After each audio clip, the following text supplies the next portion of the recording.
Hey friends, welcome back to another episode.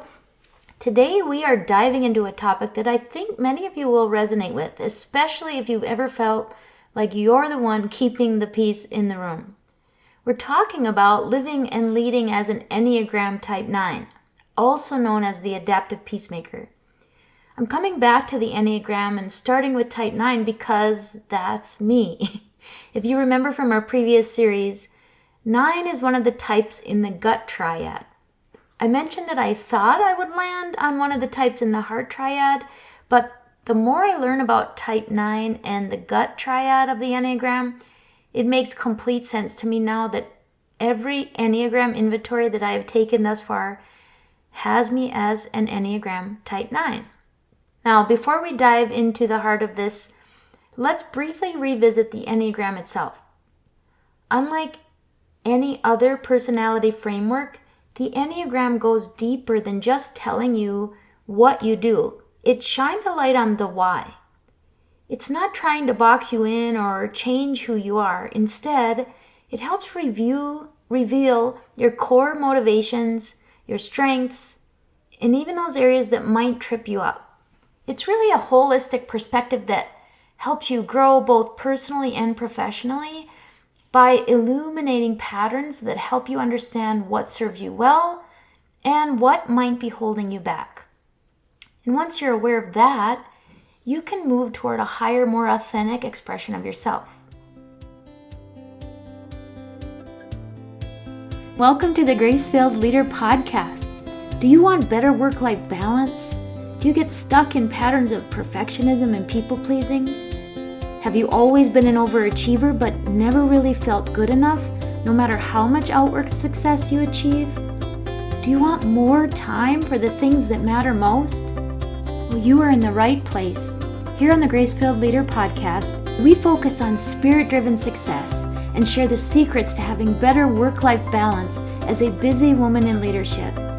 Here you will learn how to set boundaries like a boss, find peace of mind, and reclaim your time for the things that matter most.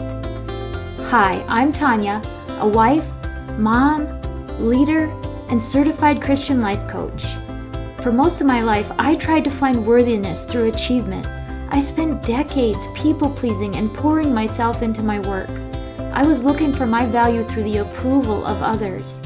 This led me to feel burned out, empty, and exhausted.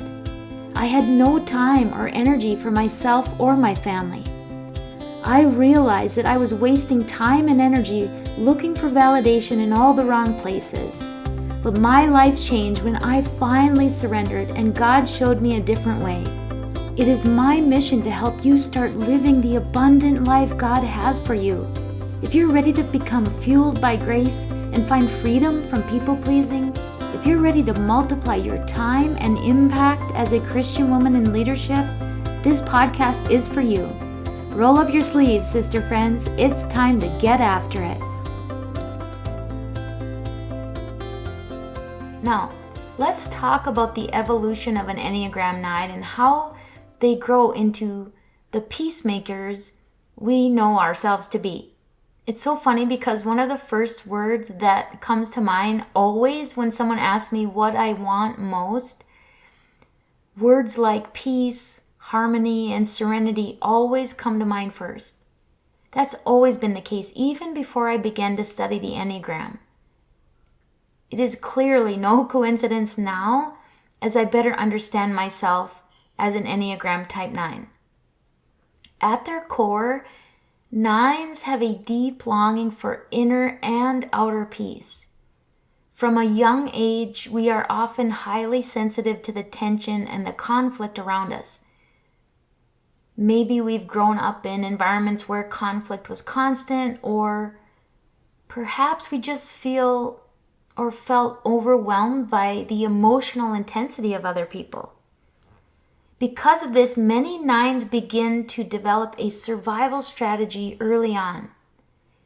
And that strategy is the best way to stay safe, to feel valued, and to avoid being a burden is to keep the peace. This need for harmony isn't just about creating calm externally, it's also about soothing an internal restlessness. Nines long to feel that sense of peaceful belonging, like everything is okay and that they're connected with those around them. But here's where things get a little tricky. If peace is threatened, or if we as nines fear that we might be the source of tension, many nines will begin to adopt patterns of avoidance. Rather than risk the discomfort of conflict, a nine might downplay their own needs. They might avoid difficult conversations or become indecisive, all in an effort to keep things harmonious. They can fall into the habit of merging with the desires, opinions, or agendas of others because it feels easier than asserting their own. Over time, this pattern can become so ingrained that nines may lose touch with their own passions, opinions, or even their own sense of identity. They seek peace at all costs, but the cost is often their own voice. I can tell you that this 100% describes most of my life and my coping strategies. I always felt an inner anxiety, like I was walking on eggshells around everyone, never wanting to cause conflict and typically feeling like I needed to be the one to fix anything that felt like conflict or even potential conflict. Even if, and often when this meant disregarding my own needs or my own feelings. I've often apologized even when I might be the one most deserving an apology. Being heard and seen becomes far less important than maintaining or restoring peace. Tell me if this sounds familiar. Nines often use what's called narcotization, or the numbing out discomfort through food, television, or even routine tasks as a defense mechanism.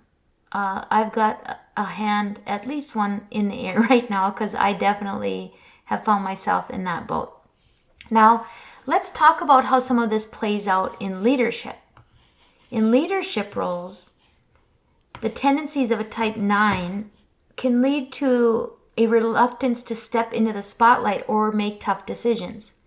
Conflict feels like a threat to their core desire for peace, so they might shy away from it altogether. It's important to understand that these patterns are rooted in a deep desire to maintain stability and connection with others.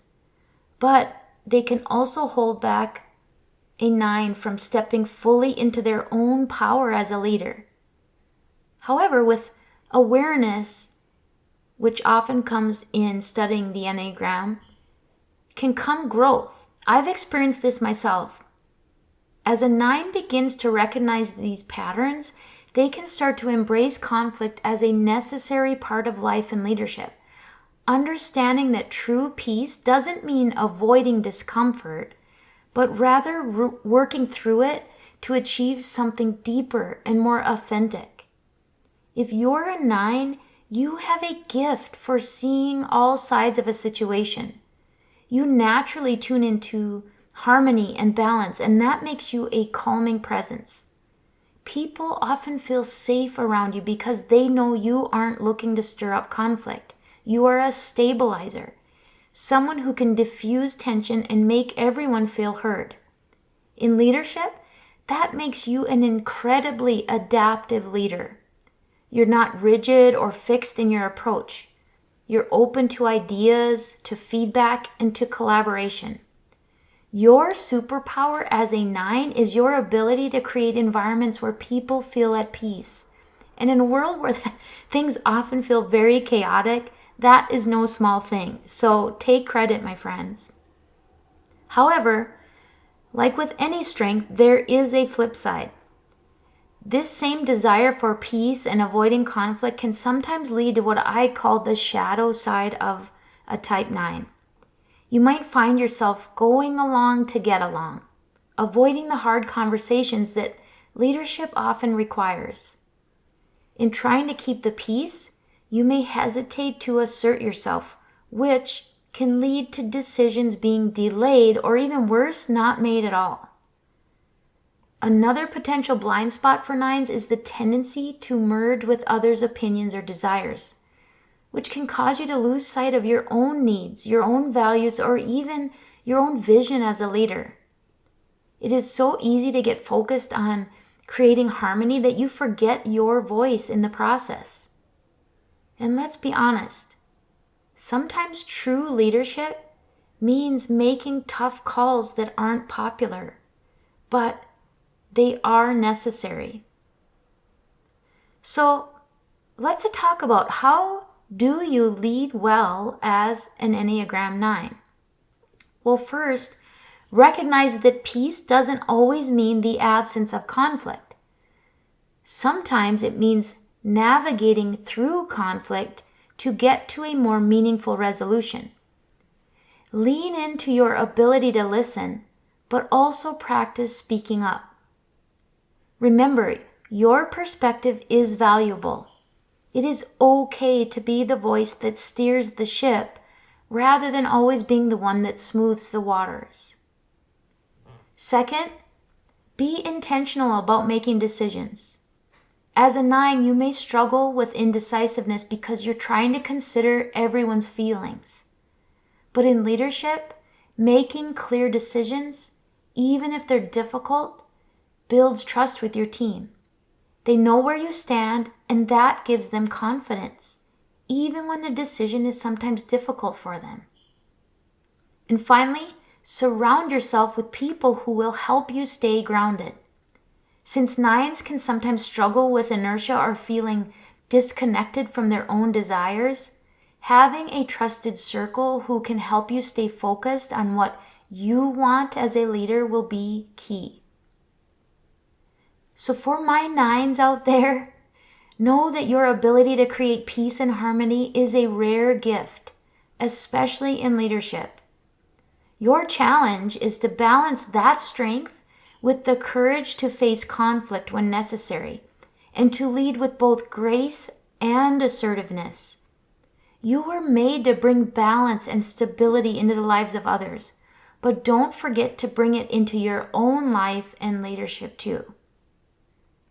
So just to sum up this episode and offer some tactical tips, here are some practical takeaways for you, my fellow Enneagram 9 leaders, or even for those who aren't 9s, to help you better understand the 9s around you. First of all, recognize that peace and conflict can coexist. Embrace conflict as an opportunity for growth, not as something to fear or avoid. True peace often follows honest and sometimes difficult conversations. Number 2, stay connected to your own voice. It's easy for a 9 to merge with others' opinions or agendas. Be sure to make space for your own desires and ideas. Remember that they matter too. Number 3, practice making decisions promptly. Lean into decisive action. While you may feel like you need to consider every single angle, don't let indecision hold you back from leading your team effectively. And finally, number 4, find a balance between harmony and assertiveness. Peace is a gift, but strong leadership also requires knowing when to speak up, even if it feels uncomfortable. As you reflect on these takeaways, ask yourself, where can you start stepping more into your leadership role? How can you be both a peacemaker and an assertive leader? I would love to hear your thoughts or your stories about leading as an Enneagram 9. So let's continue the conversation. You can do that in the private Facebook community. You can send me an email or a voicemail if you go to gracefilledleader.com/contact. You can find the free private Facebook group if you go to gracefilledleader.com/community. And all of these things are in the show notes also. So as we wrap up, as always, my friends, I pray that the Lord fills you with gratitude, peace, and His amazing grace. I pray this episode blessed you, spoke to you, or encouraged you in some way. If so, please share it with a friend and head on over to Apple Podcasts to leave me a review. That's the only way for me to know if you're enjoying the show. Nothing blesses me more than to hear from you. Also, come on over to our free Facebook community. This is a great place for us to support one another on our faith and leadership journeys. You can find the link to the group in the show notes or go to gracefilledleader.com/community. If you have questions or content ideas for the show, please send me a message on SpeakPipe or via email. Go to gracefilledleader.com/contact and leave a written or voice recorded message. I would love to know how I can best serve you on the podcast. Now to Him who can do immeasurably more than we can ask or imagine, according to His power that is at work within us. Ephesians 3, verse 20. Until next time, my friends, God bless.